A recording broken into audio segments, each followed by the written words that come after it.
Also,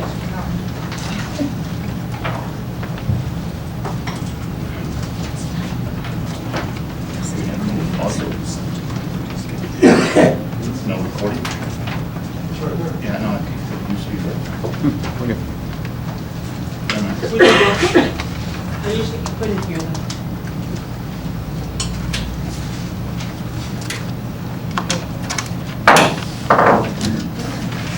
Notice hereby given that the City Council of the City of Alpine, Texas will hold a regular meeting at 5:30 p.m. on Tuesday, September 3rd, 2019, in the council chambers at 803 West Holland in the City of Alpine, Texas, for the purpose of considering the attached agenda. This notice is pursuant to Texas Open Meeting Act, Section 551.043, Texas Government Code. Public notice: the use of cell phones, cellular phones are prohibited in the City Council chambers during the meeting of the City Council. Members of the audience will provide an opportunity to address the council on any agenda item after determination of a quorum and approval of the meeting. Remarks will be limited to a total of 3 minutes per person. Please write your name on the list so we may call you later. We may call you in order. Please speak into the microphone located at the podium and state your name and address. If you have a petition or other information pertaining to your subject, please present it to the city secretary. The state law generally prohibits the council from discussing any or taking any action on any issue not included on the agenda. But if appropriate, the council may schedule the topic for future discussion or refer the matter to staff. No personal attacks on council members or city staff will be allowed. The mayor and or city council members may call a point of order to stop the personal attacks. If an individual continues to personally attack an elected official or staff member in a meeting, they may be barred. We'll call this meeting to order. We'll have the invocation by Father Fred.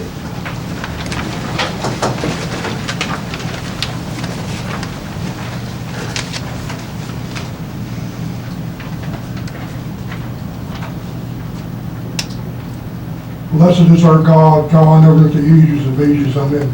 Peace be unto all. Let us pray to the Lord. Christ our God, who arose from the dead, who did say, where 2 or 3 are gathered together in your name, you are present there. Be here, present here with us tonight. And you also said, if we ask of anything in your name, it will be given to us. For ask and you receive, seeking you shall find, knocking it shall be opened to you. Also send down your Holy Spirit upon all of us here present, enlighten our minds, and guide us. And may the Spirit of truth, this Comforter, be with us at all times, give peace to our community, give comfort, and also may we be free, pray that we may be free of violence, and that we may deliberate tonight for the welfare of this community, and for the good of all Alpine. We ask this in your name, to our Lord Jesus Christ, who's blessed together with your all holy, good, and life-giving Spirit, now and ever, ages of ages. May the grace of our Lord Jesus Christ, the love of God the Father, and the communion of the Holy Spirit be with you all. Peace be with you all. Pledge of allegiance. I pledge allegiance to the flag of the United States of America and to the republic for which it stands, one nation, under God, indivisible, with liberty and justice for all. Honor the Texas flag. I pledge allegiance to the flag of Texas, one state, under God, one indivisible.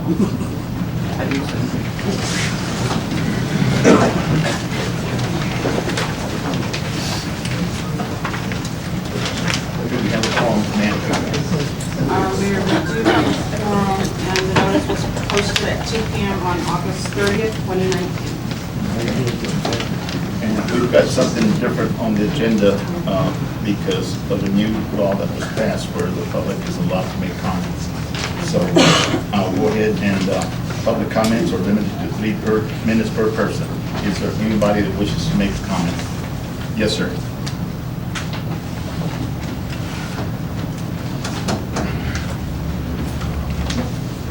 Carl Fleming, Ward 405. And I'm glad to see you finally taking comments from the public, but I don't see any list to sign up on yet. I'm sorry, Carl. He's going to have one. She went to go get it. First day on this. Go down. Did you get him to sign up? Okay. Please have a sign in. But can you put your name? Yeah, got 3 minutes. Anybody else? Yes, sir, Ms. Coles.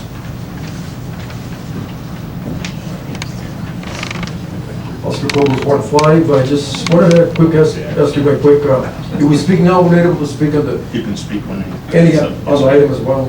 Yes, sir. Okay.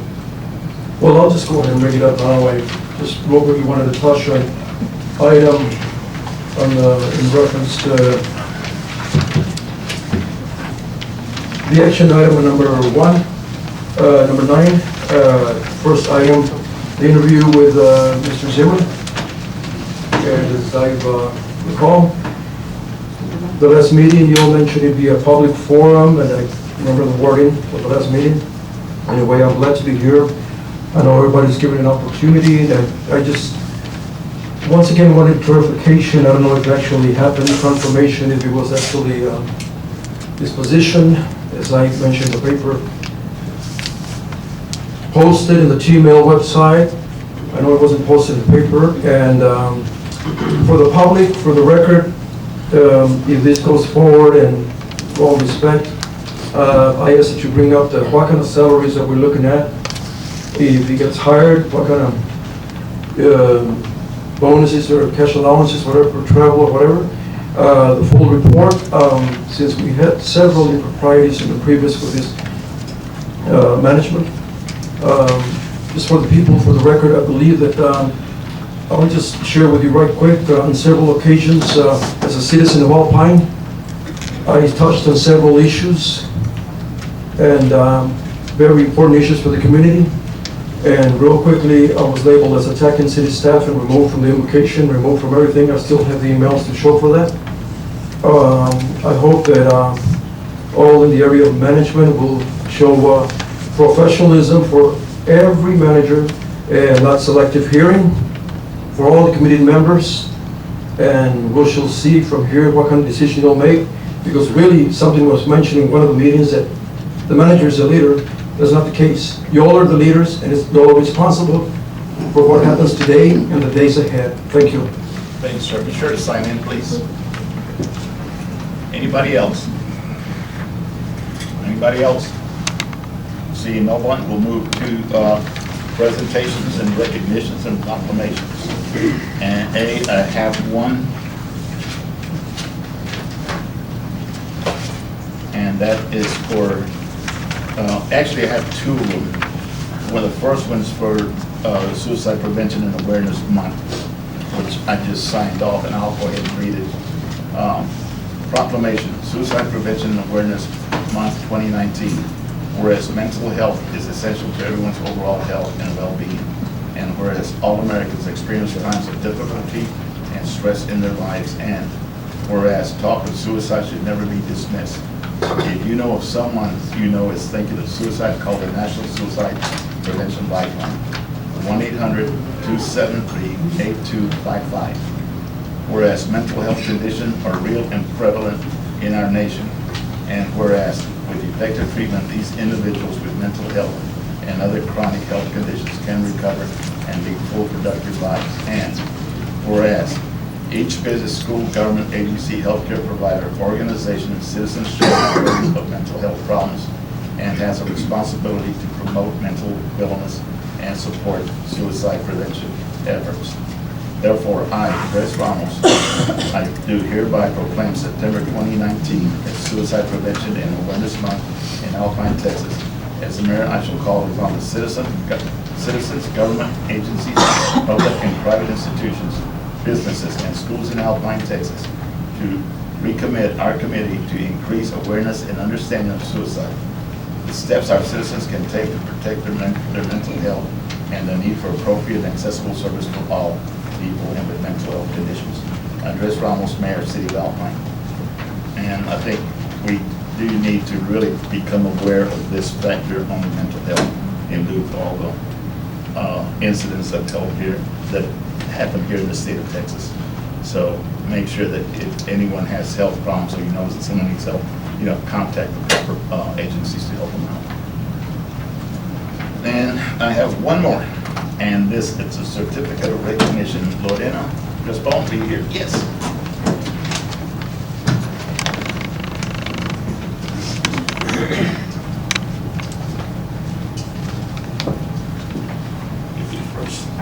Okay, certificate of achievement. Lorena Crespo Rosales, Alpine Municipal Court, in recognition for your accomplishments of successfully passing your TNCEC Court Clerk Level 1 certification, signed this Thursday, September 2019. Andres Ramos, Mayor, City of Alpine, Texas. Congratulations.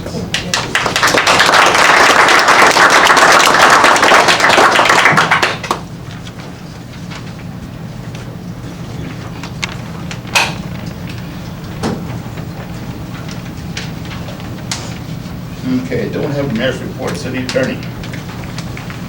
Mayor and council, I've been busy already working for the city of Alpine.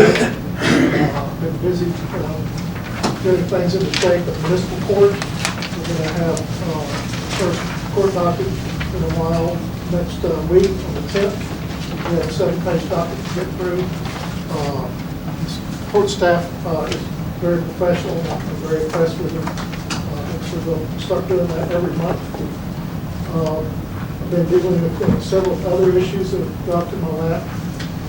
TCEQ is trying to fine the city for not filing reports on some previous enforcement actions that TCEQ had imposed on the city. We're trying to keep them from fining us for that, which is a matter that should have been addressed by the previous city manager. There have been several HR issues that have popped up that I've had to deal with, that we're addressing. And I'll be addressing another matter, what's on the agenda, the Skyway Gardens matter. So I've been staying busy trying to resolve lingering issues and then go forward to make sure the city stays out of trouble in the future. I thought that TCEQ had been taken care of back in February. They didn't turn in reports that they were supposed to, so they want to fine us again. Okay, is this something new? Because I know former city manager had gone to Austin and talked to the folks at TCEQ, so I just a little confused on The this. documentation I got is that they've been waiting for the city to provide them some follow-up documentation and correspondence that they never received. These were findings from 2015. For 2015, Yes. okay. So we're having to sort of deal with that. It's a follow-up that should have been addressed. The council members that may not remember some of this stuff goes back to, I think, in 2012. It was issues at the sewer plant, and the TCEQ fines cities for not complying with TCEQ regulations. But instead of making the city spend city money, taxpayer money, on a fine, they let the city do what they call SEP, S-E-P, and that's a special enforcement project where the city agrees to do something else in the city in lieu of the fine. And all of this has to be documented and proven to the TCEQ that they're following through and not ignoring the original issue that caused the fine. And that's the issue that we had, is it wasn't followed through.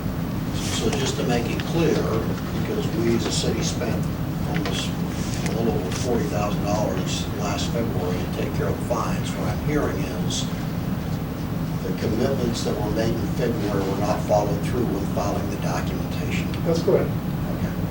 So we spent the money, but didn't do any paperwork. Right. Thank you.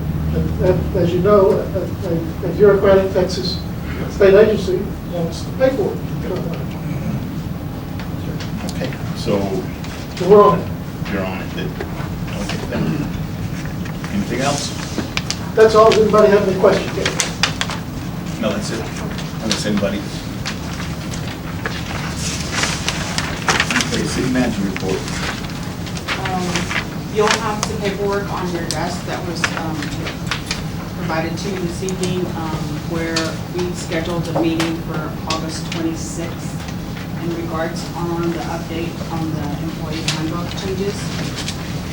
And Brooke and I met with all of the department managers, and we, as you can tell on your emails, on your paperwork, we actually covered, the first thing that we were trying to cover was safety.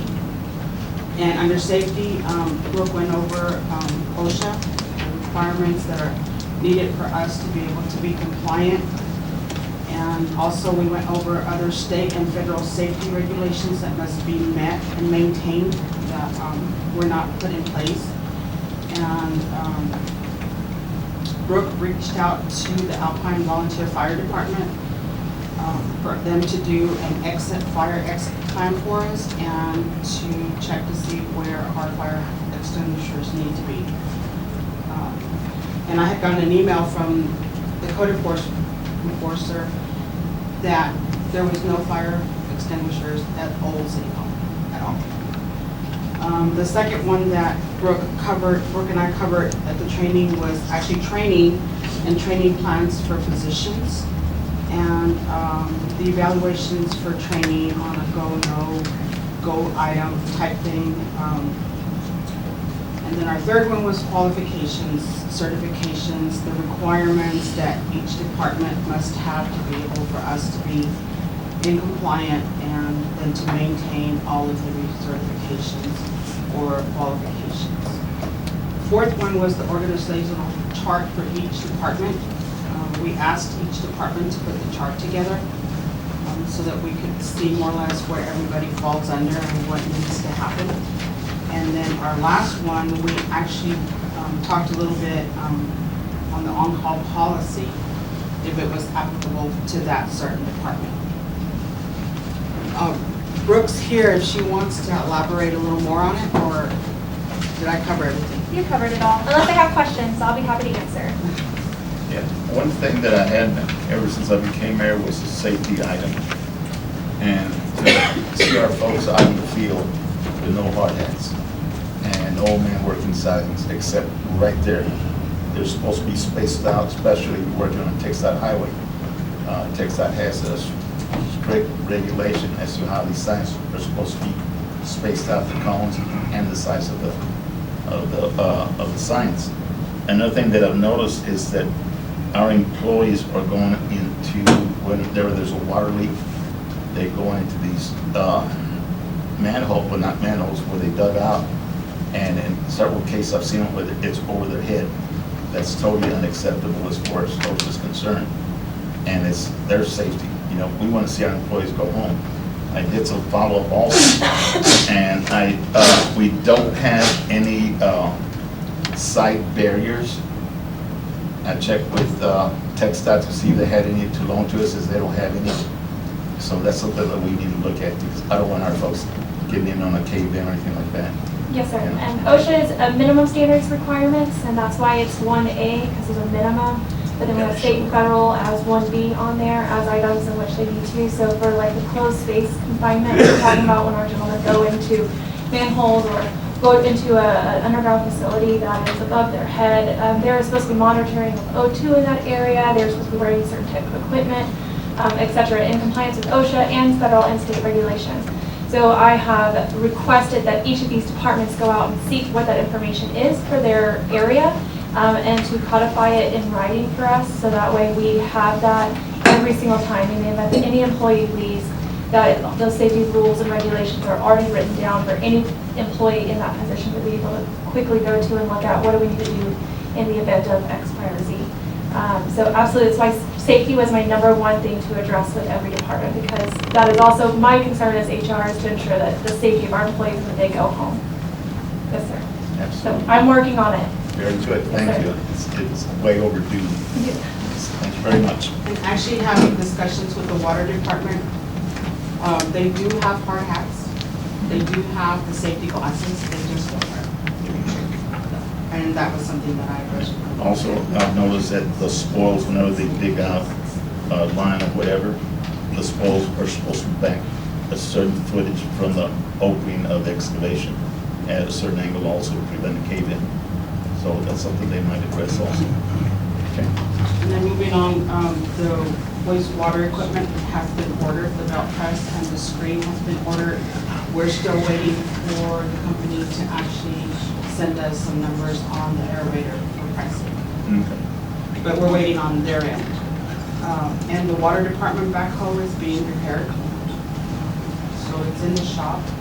We had 16 water cutoffs and 2 gas cutoffs for the month of August. And then moving down to the Alpine Public Library, the spelling bee for the public library is this weekend, September 7th, here at the Civic Center. And we received a thank you card from the public library for participating in the Red to Swim program. We would issue out swimming passes to people to the children that actually participated in that program. And the evaluation part, Brooke and I have been working on updating the evaluation forms and trying to finalize the past due evaluations that are long overdue. Moving over to city updates, again, the municipal court Lorena tested on August 22nd and passed level 1 for the municipal court clerk. Our human resources, Brooke was finally cleared from DPS and on the 27th of August and is good to go for background checks. So that has actually helped us to start trying to fill some of these positions. Right, we needed that. One quick question, going back to the wastewater equipment, how about those 2 motors? Are we still stuck with them, or no one wants to buy them? We have Well, actually, I reached out to Michael Macias and Johnny and asked them to see if they put them on our buy board Mhm. and see if we can actually get those. Yeah, just, we bought a bill of goods a couple of years ago, and they're just still sitting there, Just you in know, there, yes, sir. and we're running on a Band-Aid. Yes, we are. Okay. And the water training, there is TEAC, which is the Texas Engineering Extension Service, and TWUA, the Temporary Water Use Authorization. They've got training starting tomorrow in Fort Davis through the 6th, and Eric from the Water Department will be attending that training. And then in October, for 3 days as well, the Utilities Safety Program training is in Fort Stockton. And Blake and John Walker will be attending that program as well. Good. Aflac was at City Hall last week, all week, for re-enrollment for all of our employees. Okay. And that's all I have, unless you guys have any further questions. Any questions? Yes, sir. When are we supposed to do your performance appraisal? Maybe up to you. Well, no, when was the last time you had one done? I have never had one. Thank you. Okay. So you schedule one. Yeah, I've never had one. Okay. Okay, that's all I have. Okay, let's go to public hearings. Public hearings to obtain citizens' views and comments on ordinance 2019-08.0-02, making appropriations for the support of the city of Alpine, Texas for the fiscal year beginning October 1, 2019 and ending September 30th, 2020. Appropriate money to a sinking fund to pay interest and principal on the city indebtedness, adopting the annual budget of the city of Alpine, Texas for the fiscal year 2019-2020. Any comments?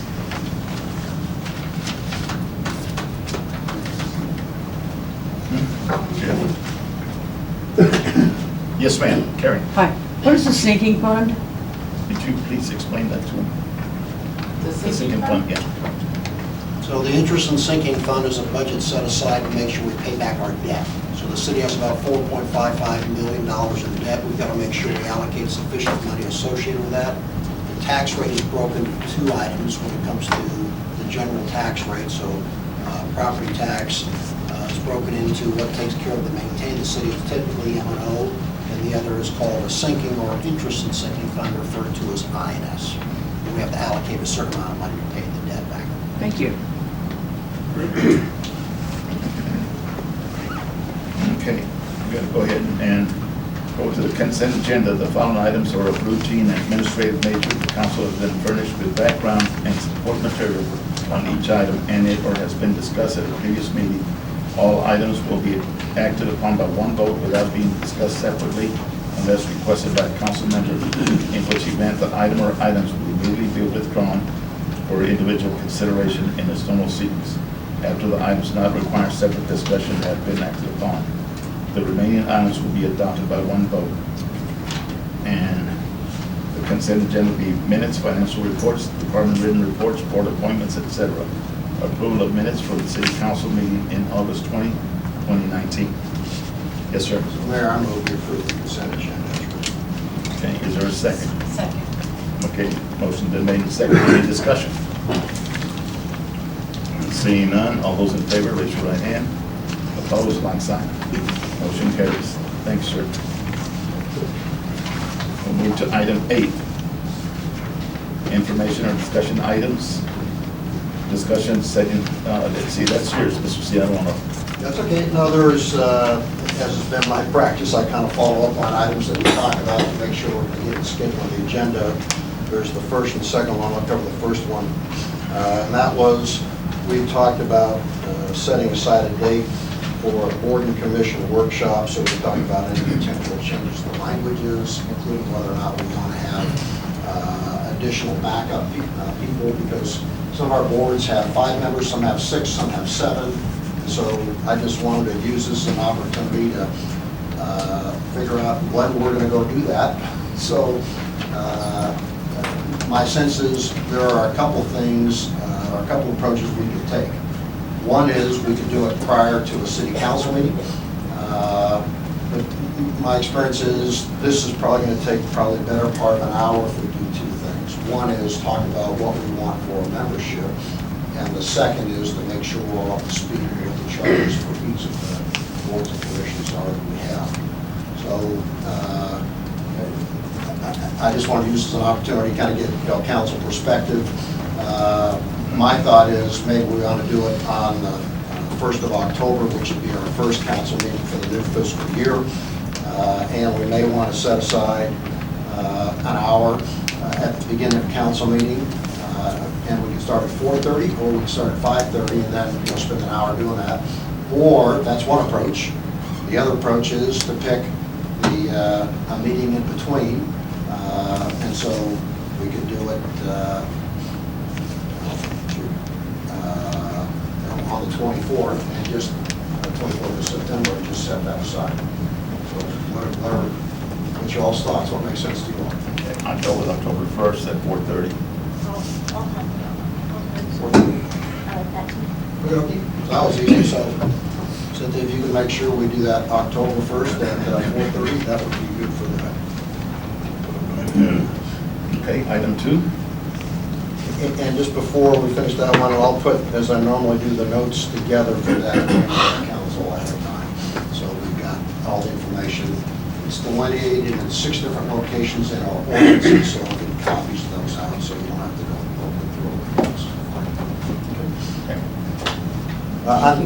Item number 2, we had the street study done, and my sense is, given we all have some perspective about what the priority of streets ought to be, probably thought it worthwhile to get us together, and for us to be able to take the study reports, go right around what the priorities are.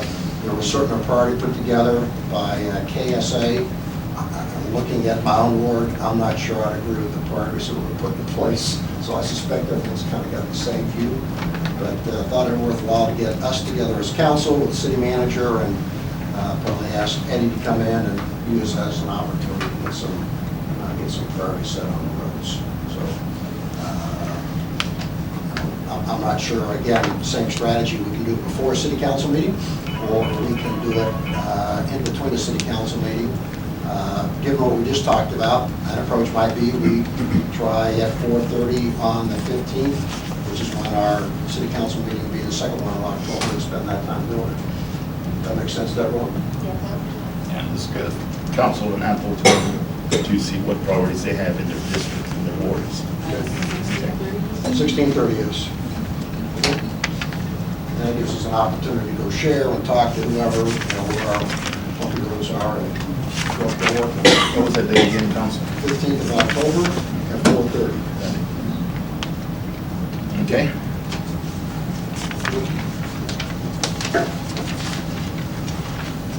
Let's see, and I think I'm up on item number 3. Again, I just had put down a note that said, given all that was going on relative to the Lechidia project that Rod went through last time, thought it worthwhile for us to get up to date where we at. As you recall, our last city council meeting, there was an item to approve the plat, but there are a significant number of issues that have occurred that warranted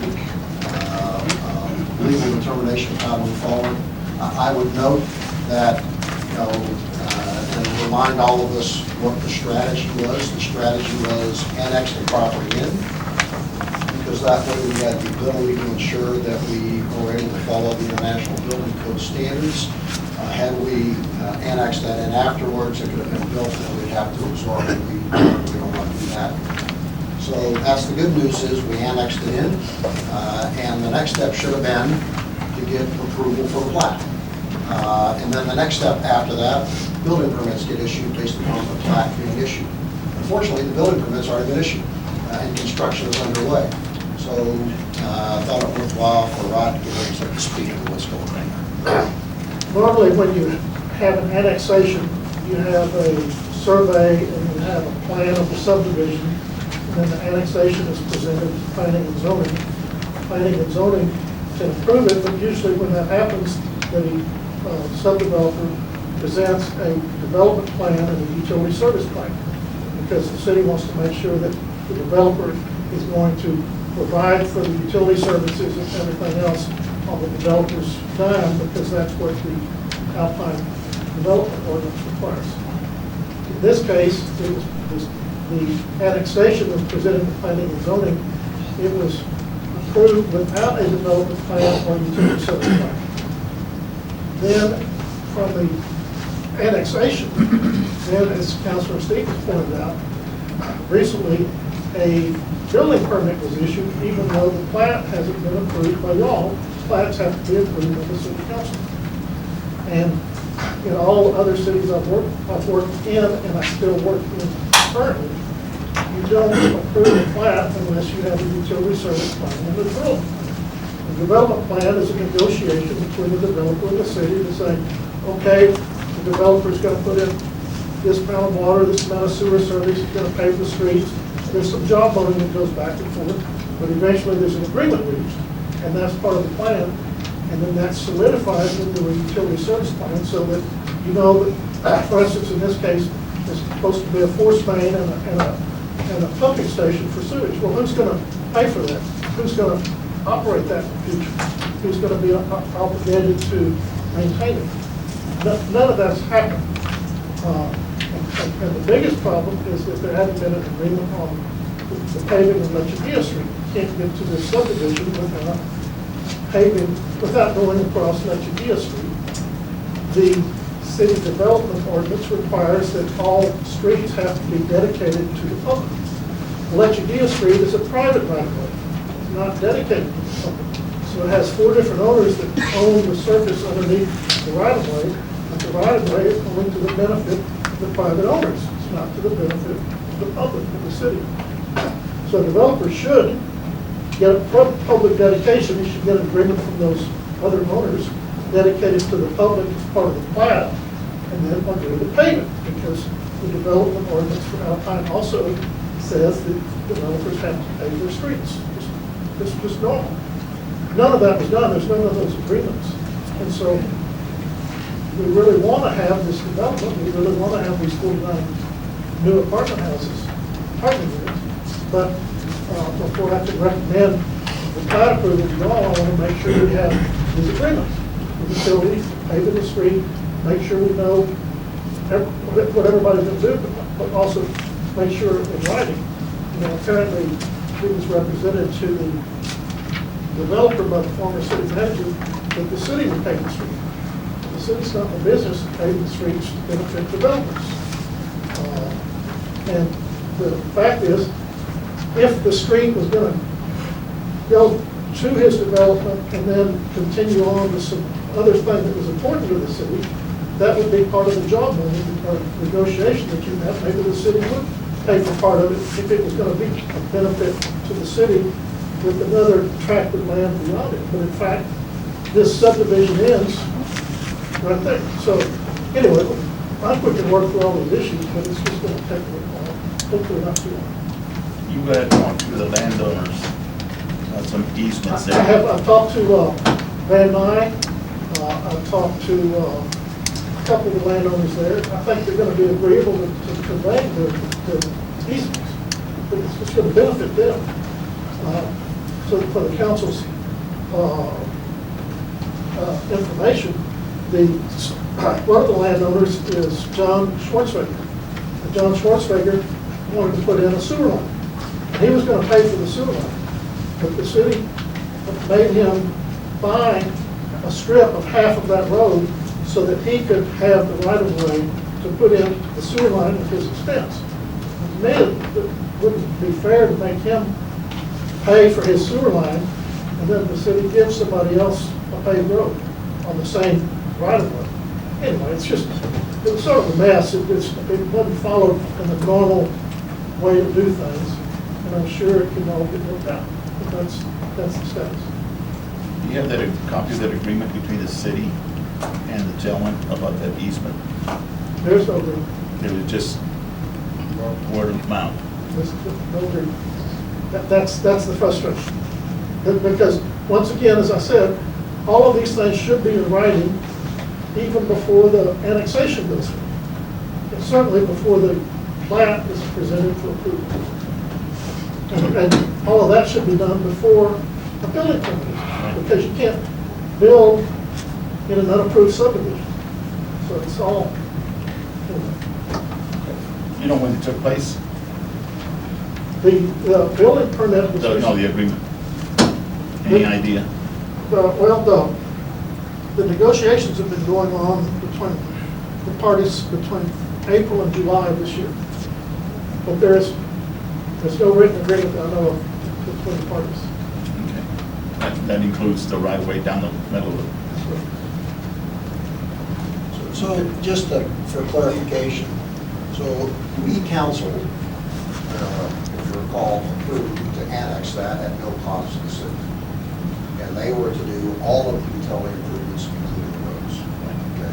What I understand is the developer is representing that the former city manager told them that the city would pay for the costs of the roads. Is that correct? That's correct. Okay. That was what was told to me by the developer. Okay. But there's nothing in writing for Nothing in that. writing, and that would not be in compliance with the city development ordinance. Yeah, so that was brought up, and also, were they gonna pay to the end of Lechuguilla or just from where the development going to 118? The city doesn't own what you do. I know it's private, Yes. but I'm talking about because of the, To me, the paving should happen from the east right-of-way of Highway 118 to the end of the Skyway Gardens property. There would still be another couple of hundred yards at the end of that might remain dirt that goes to a small little RV park there. If that person wanted to pave that, I guess that would be up to them. you know, there's two RV parks back there. And, you know, but they should pave it, but anyway, I'm just having to deal with the Skyway Gardens issue. So second question is, what action, if any, should the city take relative to the building permit that it was issued by the city without authority? If the developer persisted in wanting to build in an unapproved subdivision, then the city could revoke that building permit because you can't build in an unapproved subdivision. Hopefully, we can resolve this in a friendly manner with the So they stopped working? I was out there this weekend and looked at it, and they've been digging some ditches out there, and it looked like this additional plumbing line. They were doing great ground last week. Well, they've done foundation footings for almost all the construction area. And I presume they're planning to install that. I exchanged a couple of emails with the developer and the engineer today. We're trying to see where they're going to put. But the city has the comprehend in that we have the ability to withdraw a building permit issued before there was an approved subdivision plan, So what's next, Rod? to try to work it out with the developer Any timeline? this week. Okay, so. And I don't want to hold them up. Go forward, yeah. That they have stated that their project was a $5.7 million project, and they applied and paid for a building permit for $4 million worth of building improvements.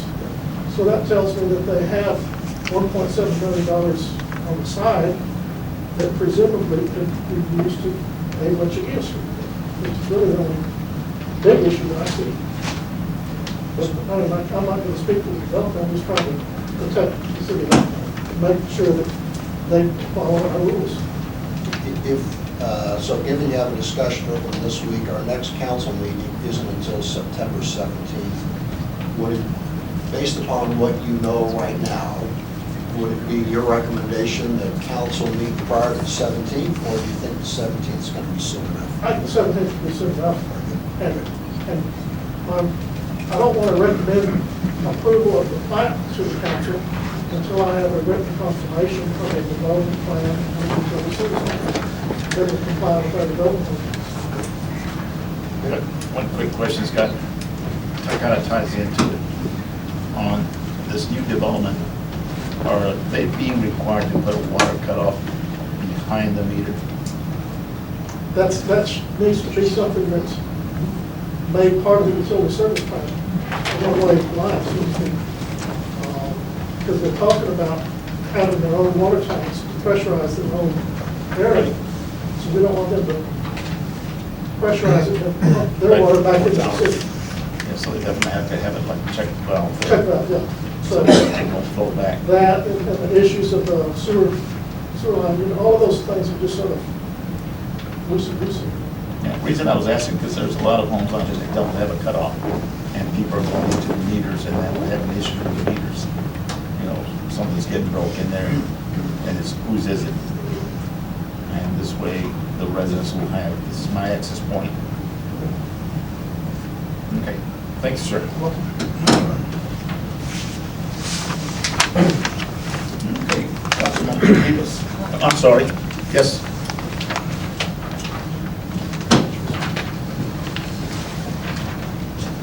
Councilor Cobles, Ward 5, in reference to that development, those improprieties are definite there.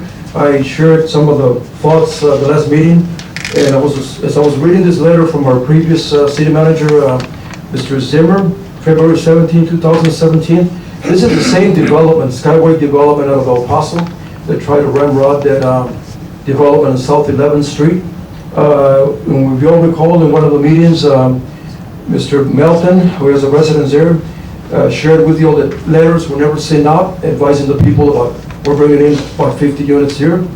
As you recall, the engineer also stated that we're going to build a pond there and to hold the water because it's definitely an area of flooding. And Mr. Melton asked, are we going to treat it? Well, we're not going to treat it. We can see the improprieties that are piling up already, and for this decision, basically there was fast-tracked. In all this area, the annexation, we wish, like I said last time, would have been north of town somewhere. So this letter, one last question is, which is basically Skyway Development, which goes under the investment builders of El Paso. They also have probably by now applied for a Texas Department of Housing tax credit. I'd like to see that in writing as well, because if they're going to fall under this category of affordable housing once again, and I stress this to the meeting, we're going to have to see where they really stand, or if it's not going to turn the other way, get everything from the city, all the incentives, everything else, and turn around and call it $1,200 a month, catering to a certain class of people. Thank you. Thanks, sir. Anybody else? Seeing none, we'll go ahead and move on. Item 4, Councilman Police. Item 4 refers to a discussion in reference to an email received from Mr. Peter A. Smythe regarding our newly appointed city attorney. And all of us on the council apparently received a copy of the memo from Mr. Smythe. And later, he also submitted a rather extensive pertinent information, various emails and other not MOUs, but correspondence from various sources regarding the loan application program that involved a substantial amount of money, and that was apparently considered an initiative covered by city policy. And I looked through the city charter, and nothing is mentioned regarding this activity. And I also went through the code of ordinances, and I didn't find anything that was approved by the city council.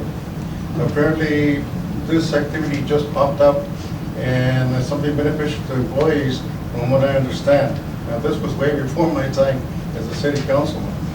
And, but the information brought forth is rather eye-opening, and I felt that it should be brought up for discussion, deliberation among the council. But before that, I would like to, if we do have present Mr. Peter Smythe, to give us his perspective on all this information.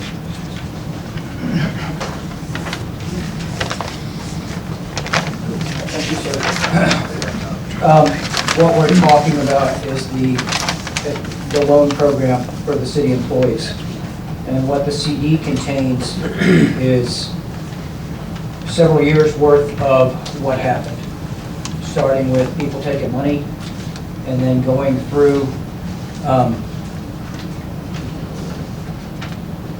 there was some, it's basically a set of several sets of documents. Each of those documents refers to one part of this whole thing. There was the initial document, which was a complaint to the county attorney because I couldn't get documents for 6 months. Then there's on October 1st of 2012, there's a backdated deposit slip where the city employees were taking advances to pay back their advances. And they weren't just taking what they owed, they were taking much more. After that, there's the Bank of Alpine information, which is basically laid out for 2012, how much the employees took, who took it, it's all laid out in detail. And if you look at it, it's really interesting because some people were just like, I mean, there was no controls on it. That's the thing. I mean, this was not a policy so much as it was basically, there's a big bowl of dollars here, take as much as you want, pay them back whenever you want to, everything's fine, okay?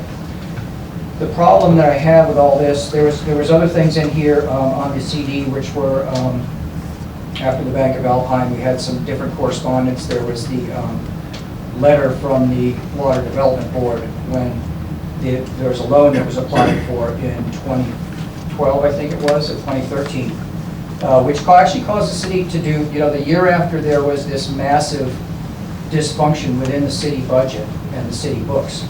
They did a hurry-up audit to try and apply for the south side of the east side interceptor. So you have to think about that right after you have this massive dysfunction in the city books, and the books were just completely a shambles, and then all of a sudden people are rushing through the audit. Now that audit that went through in 2012, 2013 was inaccurate. Okay, that audit did not, it showed that the 20713 account, the emergency payroll advances account, was repaid. It was not. There was $27,000 in checks that went to 6 city employees on the first day of October of 2012, which should have been picked up in the audit. Okay, it was not. And the auditor, Mr. Gibson, admitted here in City Council to a question from Mr. Davidson that he did not test the level of checks and deposit slips. So he did not test where he would have found this stuff. Okay. Questions that I have are that this was contrary to state law. I mean, when I went and complained to Steve Houston to try and get documents, I said to him, yeah, I know this stuff isn't illegal, but they should give me documents. He said, no. This is strictly illegal. He got the statute book and read, this is the controlling statute. No public employee shall derive any benefit whatsoever from their public employment. That's the controlling statute for public employment law. Okay? So this thing went on, it happened. There was an Attorney General investigation, and The problem that I have, you know, with Mr. Ponton, as it were, having him as city employee, is that all this stuff went on. It was all legally questionable. It was a verbal fiscal policy, and I'm wondering, you know, how would a city attorney either allow that or not stop it, or not advise the council to stop it? You know, like you said, there's no ordinance that authorizes this. If it's not authorized, it's difficult to see how it's city policy. If you're doing city policy by tradition, then leaving stuff next to the dumpsters is a city policy, in spite of the solid waste ordinance, because people have been doing it forever. Okay, that's not how we make policy. We do it by ordinance or by citizen referendum. So there's no policy allowing this. If there's no policy, it's just a bunch of people taking money. And that's the thing, the problem I have is that nobody stopped it, okay? Not the city manager, city attorney, city secretary, on down the line, finance director, police officers. All these people that had a fiduciary duty to say, this is criminal activity or potential criminal activity, we need to like back off here and see what's going on. That did not happen, okay? The other thing about the loan program is that when you think about it, it was a fraud. We paid our taxes in good faith. Instead of getting city services, they went into people's pockets. I mean, not only stunning lack of ethics, but it's also the money was loaned out to people for personal use. If you pay for something and so the money goes into somebody's pocket, that's fraud, right there. The other thing is that there's a very organized system for taking money. I mean, it wasn't like you just kind of grab a little bit here, grab a little there. You went, got a check, got a couple of your people in the front office to sign it, took it. As an example of how this worked, Molly Taylor in 2012 took $18,400. Of that, $9,300 and some was taken just in October and November. So that's almost $10,000 in 2 months.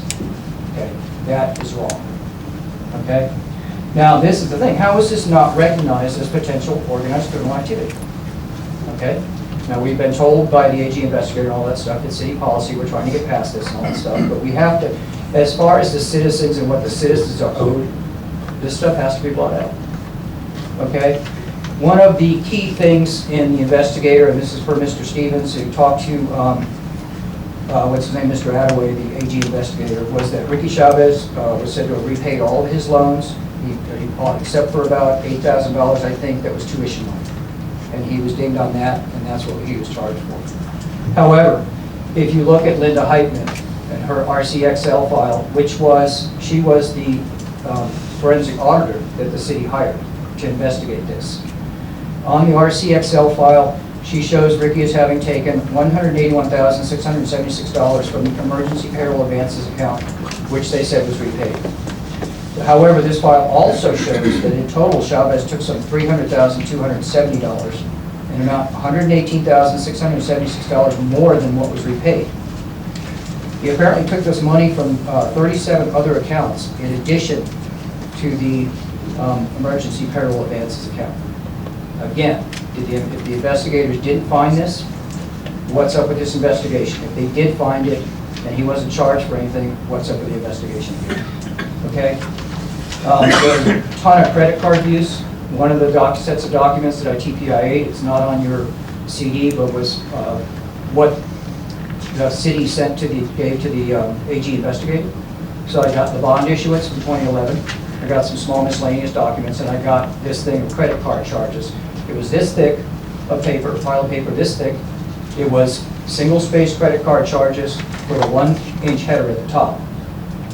The ones that didn't have any supporting documentation were highlighted. It was well over half of these things, okay, in credit card abuse, okay?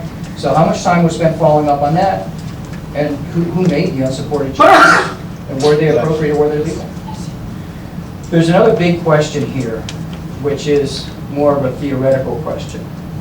But when you look at what the employees took, while Rod was city attorney, there was an average of $113,000 a year that was taken, okay, for 6 years. By 2012, the city of Alpine was a complete financial basket case. It wasn't $113,000 a year for 6 years that made the city a basket case. Where's the taxpayer money leaving the city in other ways? If there was, in what amounts, where did it go, and who may have received it? And did the investigation look into this at all? I think there's serious questions here, and because both Mr. Pond and Mr. Zimmer are tainted by this investigation, because Mr. Zimmer, the audit, the 2012-2013 audit was fraudulent. It wasn't necessarily fraudulent, it was not accurate. It was submitted to a state agency. So that's a no-no too.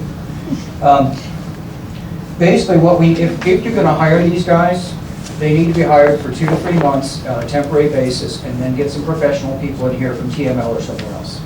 Let's give ourselves the time we need to get the new people in here, and then move out the old folks and start going forward as a city. If we keep these guys and we keep this team, we're gonna go backwards. We saw what happened before, okay? We're not assessing blame on anyone, we're not saying it's anyone's specific fault. But anytime you have to ask a city attorney, what's up with the $600,000 that was taken while you were city attorney, there's a problem there. And that person, I don't know if they should continue being a city attorney. Let me say for the record also, that Mr. Pond is a good attorney, he's a smart attorney, he's a good person to have and, be backing you up if there's certain situations in your life, okay?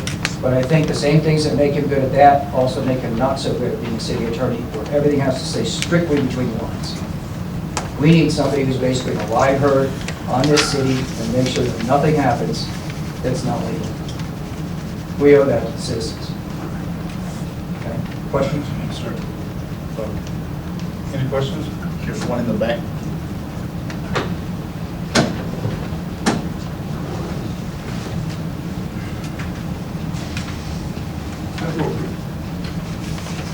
I'm Carl Fleming, Ward 5.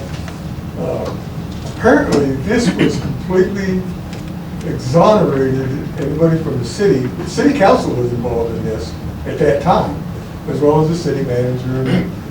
Only one person really got charged, and that was the financial officer, because he had access to the computer. And whether he was, the Texas Rangers investigated this, supposedly. It was, they found everything was okay. They made one charge, and that was it.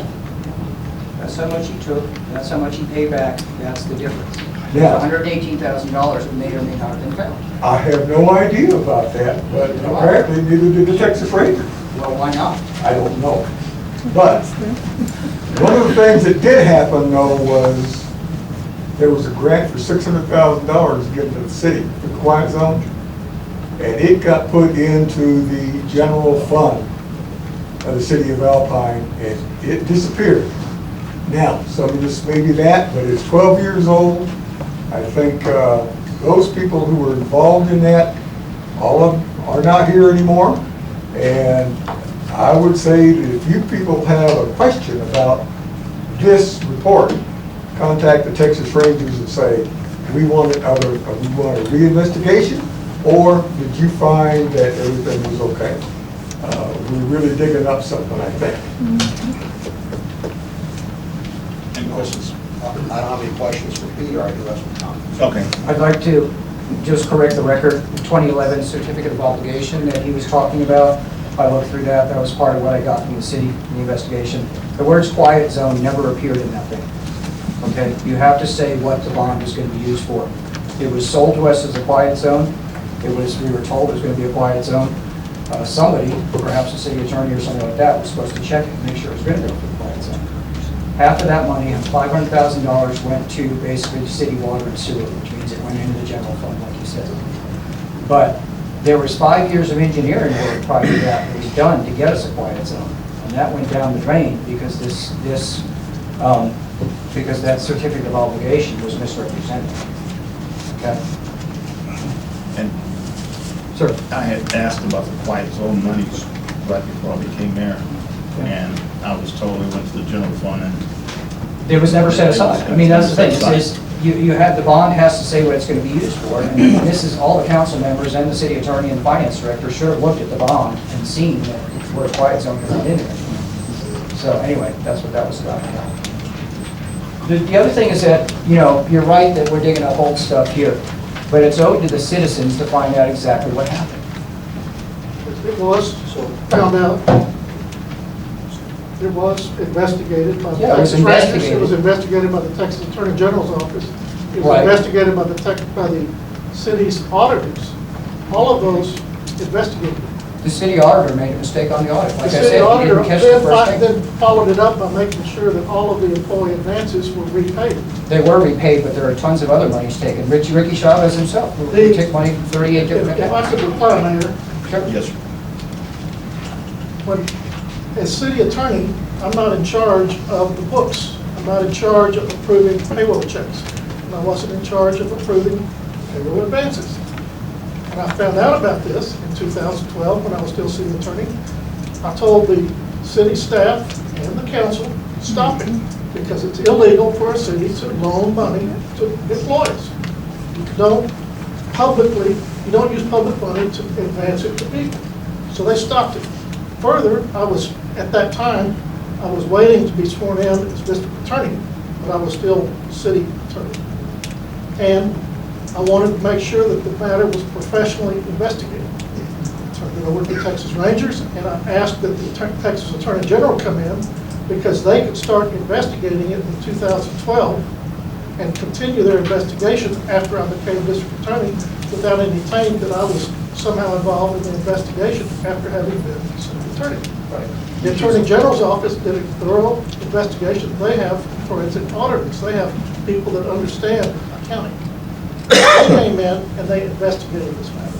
The Texas Rangers did it through Jeff Votto's here. Why wasn't Ricky Chavez charged for the extra $118,000? I think what you're talking about is not a theft. I think it's an accounting matter.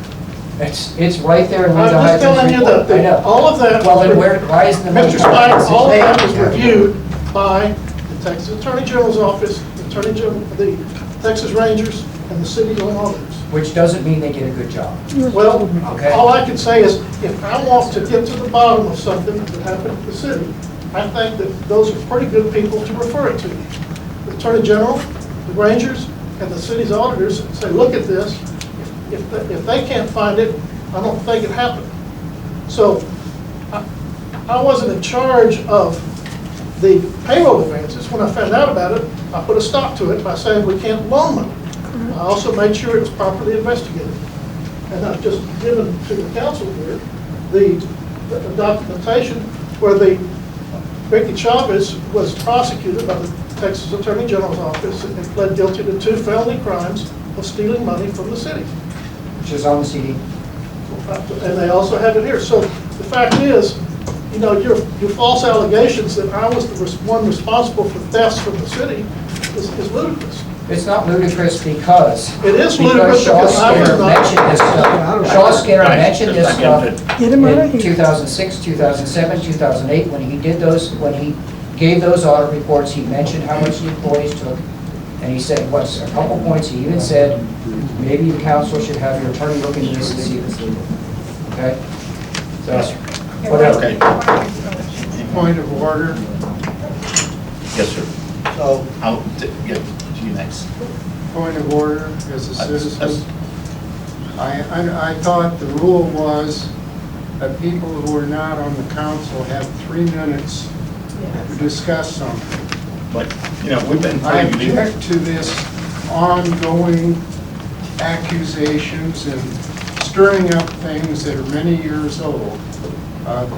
As a citizen, I have a right to insist that all the rules apply equally. This gentleman has used much more than 3 minutes. And yes, and usually we're pretty lenient on that. We never really held people to 3 minutes, but you're right, 3 minutes is the limit. It's fine. Thank you, Pete. Okay. Appreciate it. Okay. So, like the rest of the council, I received a message from Pete Smythe on August 13th with the subject of the Fire Rod Pond immediately. That's what the subject opened up with. The statements wall, the city attorney, $683,000 walked out the door and into their pockets, and the city attorney should have stopped. Mr. Smythe followed up with an email by the city with information to each council member regarding these very serious allegations.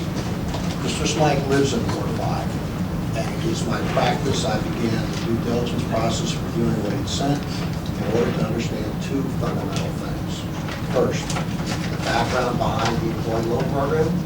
Second, was there a detailed investigation of the matter that Mr. Smythe raised to determine whether appropriate actions had been taken? It is alleged that Mr. Smythe believed that some of the investigation was not properly done because there were personal family connections between the Texas Ranger who investigated the case and then the city secretary. I spoke with Mr. Smike twice over the phone in calls that lasted about 2 minutes and was willing to meet him face to face, but those meetings never occurred. The Texas Rangers, the FBI, and the Texas Attorney General Office were all involved in investigation that occurred between 2012 and 2013. What did I learn? First, the Employee Pay Advance Employee Loan Program, whatever one wants to call it, began back in the mid-70s. And had been in place for over 3 decades. Second, dozens of employees participated in the program, including former city managers, former city secretaries, and their rank and file. Third, it did involve a significant amount of money with the annual loan amounts up to $113,000 between 2016 and totaling over $680,000 was pointed out through 2012. How much money was loaned out between the 70s and 2006? That information is not available. How did this come to light? Up until 2012, the city had used an accounting software program that apparently was developed by Ricky Chavez, the finance director. It was software that he knew how to manage. In late 2012, the city adopted new accounting software created by Hill Country. The city uses Hill Country software today. Like most software changes of this significance, there was a review and a transfer of records in the employee loan program. I said one that had gone on for almost 30 years came to light. Conclusions. Everyone I spoke to about this matter believed that the Employee Pay Advance or Employee Loan Program was bad practice for the city. What caused the city to adopt the program is not clear. I certainly wasn't here, and most of us were not. It occurred with several city managers under the accountability of several city council members. One of the fiduciary responsibilities of the city council and the city manager is to first ensure that taxpayer money is not only properly managed, but fully accounted for. A contract employee was used by the city to investigate and audit the records for the loan program. In 2013, that contract was terminated against the auditor's recommendation. City Council chose not to continue that work in spite of a letter addressed to the mayor at that time. It's unclear why that termination occurred. City Finance Director is under contract with the city after termination by Ricky Chavez, continued to do the investigative work. Documents indicate that the City Finance Director at the time chose to do the work on their own, meaning didn't need the auditor, would do the work on their own. There are numerous documents that provide details from 2016 to 2012 about the value of the employee loan program. Because of the concerns over the city financial records associated with the loan program, as I mentioned, the finance director ran the accounting software because it's never clear what went in and what went out. Okay, one city employee was put on special assignment, spent considerable times at the bank to pull specific bank records associated with loans made to employees and the deposits made by employees to pay back those loans. It was the only way to determine what was loaned and what was paid back because the city records were not acceptable. All of the records associated with this, and I spoke with Jeff Vodhos from the Texas Ranger. I also spoke with the Texas Attorney General Office, Shane Attaway. All of those records were turned over to them and the FBI. I did not speak with the FBI. Clearly, the feedback from them was the Employee Pay Advance Loan Program was a bad practice. It was stopped. Based upon the bank records, employees did in fact repay their loans. Based upon the investigation by the Texas Ranger, Ricky Chavez, the city finance director at the time was accused and indicted by the 83rd District Attorney, in this case, that was Ron Pine, with a third-degree felony for tampering with government records. He was prosecuted by Shane Attaway, who is the Texas prosecutor that I spoke with. In fact, I specifically asked Shane, do you have any records associated with this case or not? He reminded me, as a state prosecutor, they don't maintain records other than court records and what goes on there. Chavez pled guilty to the charge and received a 5-year suspended sentence and paid back $6,299 to the city of Alpine in March 2014. my conclusions and additional information. Clearly, the employee loan program is a bad practice. When it was adopted, I have no idea, but given that those who participated in the program, one could suspect that it could have been initiated by the then city manager. The bank records, not city records, but the bank records demonstrate that the city employees paid back their loans from the city.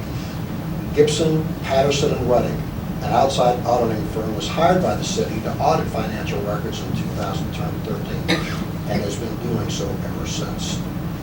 Their audits appear to be relatively thorough and would have uncovered or revealed any issues in management of taxpayer funds.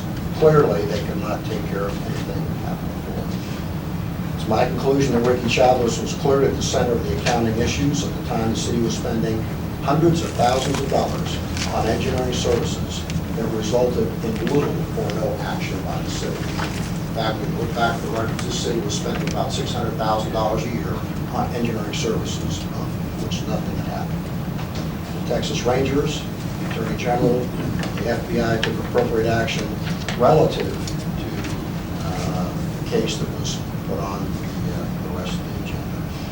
So those are the comments that I have. You know, taxpayer dollars, in my mind, is so critically important. Ethics and standard business conduct are critically important. Frankly, that's why I tend to be, have been very direct in my language about what people do or not do. It's the reason I do the Ward 5 perspective. In my view, we got to get issues out on the table. Unfortunately, none of us have been here when all of this was underway, with the exception of Eric Zimmer came on board as a city manager at the end, you know, had to head down the process. I think it's good to continue to always ask ourselves what's going on, but I think the fundamental flaw occurred back. Why did this program exist? I hope we never get in a situation like that, but clearly council, those of us who preceded us sitting around the table, were the ones that allowed it to occur. And the Texas Rangers and the Attorney General and the FBI saw no one else to indict in this process, unless, and Shane Attaway says, you'd have to indict the whole doggone city, because if they're involved in it, that's the only thing you can do is say what it is, but it's clearly a Ricky Chavez issues, because he ran the bank accounts. Those are my thoughts. And, yeah, we lost a lady that was working in the county. She was terminated, and while she was doing that investigation of the monies, Yeah. she was let go, and so it ended there. And the city also fired a city attorney on the same premise. So to me, you know, that kind of gives me some doubt as to how things were being run, you know, and, you know, I was always against it when I heard about it when I first moved here, is we're not supposed to be using city money for personal gain. It's against the law, end of story. And only question I have is, when did these employees all pay back their monies? So we can certainly go, if need be, pull those records. I didn't go through the details of that. I relied on the input that went back to the FBI and to the Attorney General's office and to the Texas Rangers. Frankly, I have to, and I believe we have to rely on what they had done in the investigations and say they looked at it different. That's what we pay them for. If we can't trust the FBI, the Attorney General's office, and the Texas Rangers, I don't know who we can trust. Just for peace of mind, I'd like to, if you could investigate it further, when Yeah, they paid I'll it, look. you know. Yep, I'll do it. Because, you know, people died, people moved out of the city and whatnot, so did everybody really pay it back? So based upon the records they say they had, their comment was yes. But they're just going based upon the records that they were given. But again, it sounds like a very conscious effort to not use the books that the city had and use specifically the bank records. Councilman Stevens, would it be possible to receive an email copy or hard copy of I'll be happy to your send my notes? notes. Sure, by all means, yeah. I'm happy to show those. In fact, I make them public, that's fine. I don't want to do that. Another question? Can I make a quick comment? Yes, sir.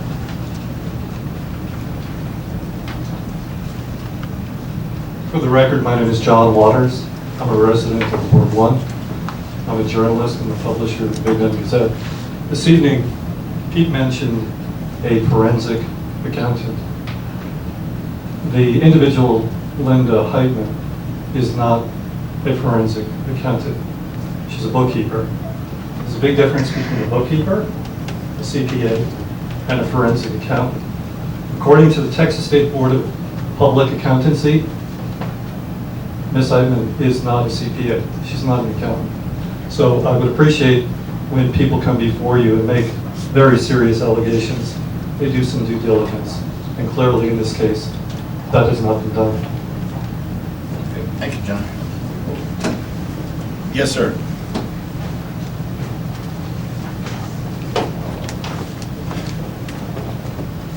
Crowdfunding Ward 5. As an aside, the Marfa City Council was trying to hire a city manager recently. The final two people, one of them was the city manager who was in Alpine at that time and who was fired by the city council. Everybody should be doing due diligence, basically. Thank you. Yeah, Pete? I just wanted to say that it looked like everything was paid back by spring of 2013. Okay. Thank you, sir. Yes, sir. Dale Christopherson, Ward 5, and with due respect to Pete's efforts here, I would reiterate really what Councilman Stevens said, that if you can't trust the investigator from the AG's office, the FBI, and the others involved, that you really want to go back and try to redo their work because you don't trust them, we're in a really sorry place. Thank you, sir. Anybody else? Yes, sir. Yes, if I may conclude, first of all, I'd like to say thanks to Mr. Smike for coming forth and sharing his perspective on this issue. I think above all, it gives us more information as to what has happened historically, wrongdoings, and things that we have to watch out for. We have to be very careful about, especially us on this panel up here. And my concern is, from this example, is whether something of this nature of or similar activity could happen again. We have to be careful about it, especially when we're dealing with municipal funds. So again, thanks to you and the perspectives presented as well from others in the audience, and of course Mr. Stevens. And let's keep it in mind, and I don't have any recommendation for action at this time, but where to go from here? Let's learn from the past. Yes, ma'am. I don't need to go Yes, over ma'am. there. My name is Gail Shugart. Ms. Shugart, you have to go to the podium. All right.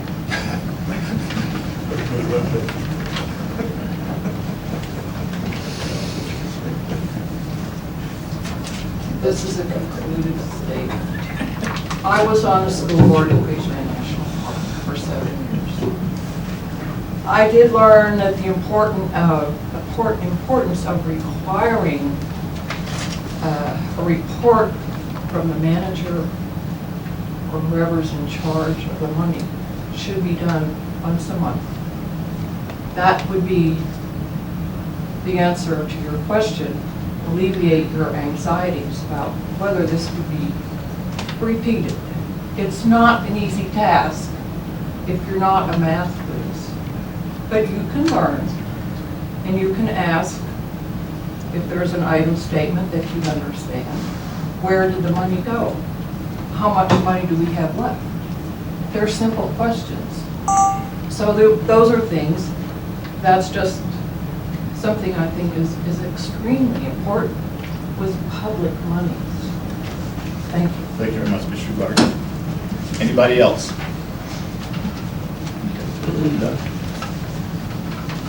Okay, we're moving on to item number 9.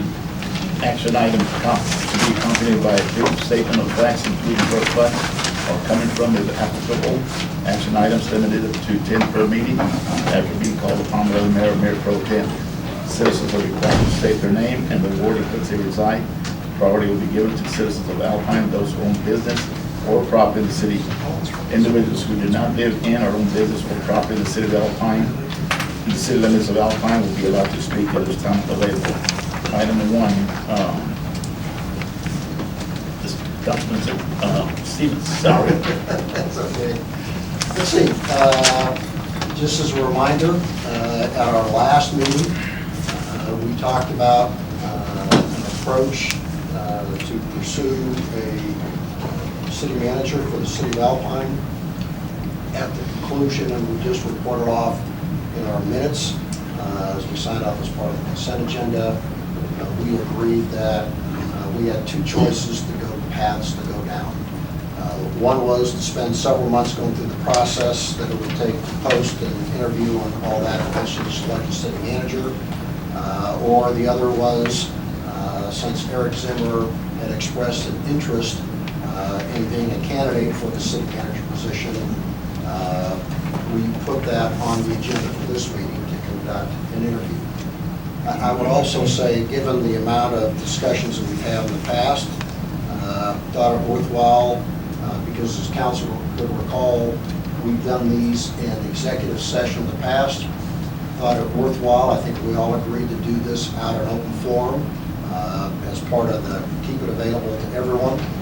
So I know Mr. Zimmer has submitted his application for the city manager position, which we all have in our packets. But this is the opportunity for us to interview him. I'm not sure, city secretary, city manager, and all the other jobs that you have right now, but in theory, there needs to be a motion in order. Why don't I just make the motion that the city council interview the city, or Eric Zimmer as a candidate, and then we can do a follow-up. That'll be the first half, and then we can take appropriate action. So I make the motion that we interview Eric Zimmer as a candidate for city manager this evening. I'll second that. Motion been made and seconded. Any discussion? Just real quick for the council, the packets went out, and then I sent an updated email with the actual resume and job application that he had filled out. But it was not in your actual binder because they had already left City Hall before. They had already left. Okay, so with that, we have a motion and a second. And no discussion, all those in favor, raise your right hand. Opposed, like sign. Motion carries. Okay. Okay. So, Mr. Zimmer. Well, there you are. You're hiding. Thank you, Mayor. Thank you, Council. If it's okay with Council, I did prepare some notes, knowing this would be an open session. And I would like to read them into the record, if that's okay with everyone. And I do have a copy, so.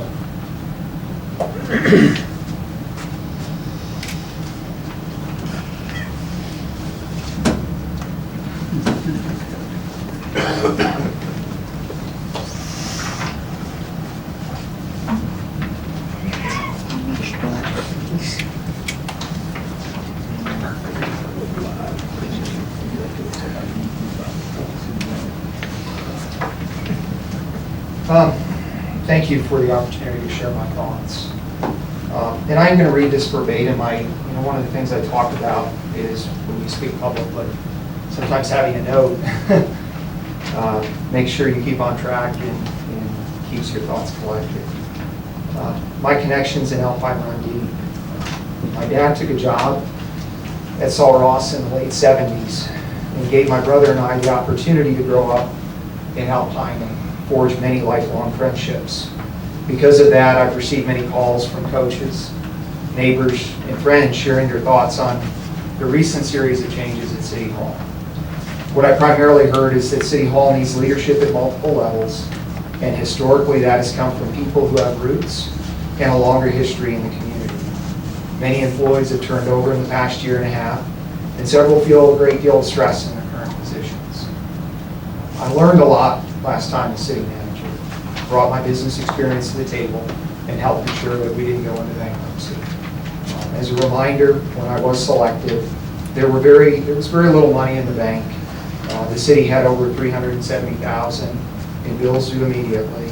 The debt levels were close to 10 million. By the time I had left, we had reduced our debt to slightly below 6 million and a solid set of reserves in each operating fund. We experienced many successes at the city during that period of time. Financial competency and needs were a theme during the first part of my tenure, but leading a city reaches far beyond that. Helping departments provide greater services to our community is where lasting success happens. Fixing the streets, upgrading the parks, having a great operating water and wastewater system, and a gas utility system.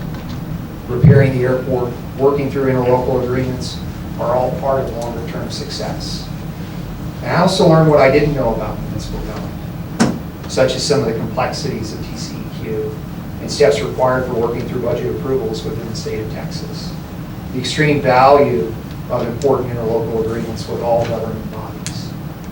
Most importantly, what I've seen and learned more deeper about Alpine is the absolute value of clear and transparent communication. I also understand that many folks really want to better understand why I transitioned to Alpine. What is my interest in return? Dee Dee, my wife, and I have always focused on being good parents to our children. She's also balanced that with supporting me in my career. We care deeply about our parents, and they all live either in Albuquerque or Alpine.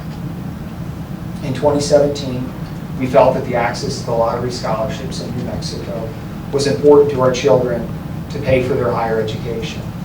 I also believed that the improvement and changes that have been implemented in Alpine city government were sustainable over time. Over the past few months, I've learned about the complexities of issues that have arisen at City Hall and my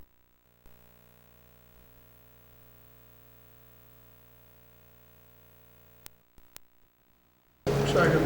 Okay, motion been made, second, any discussion? Who's second?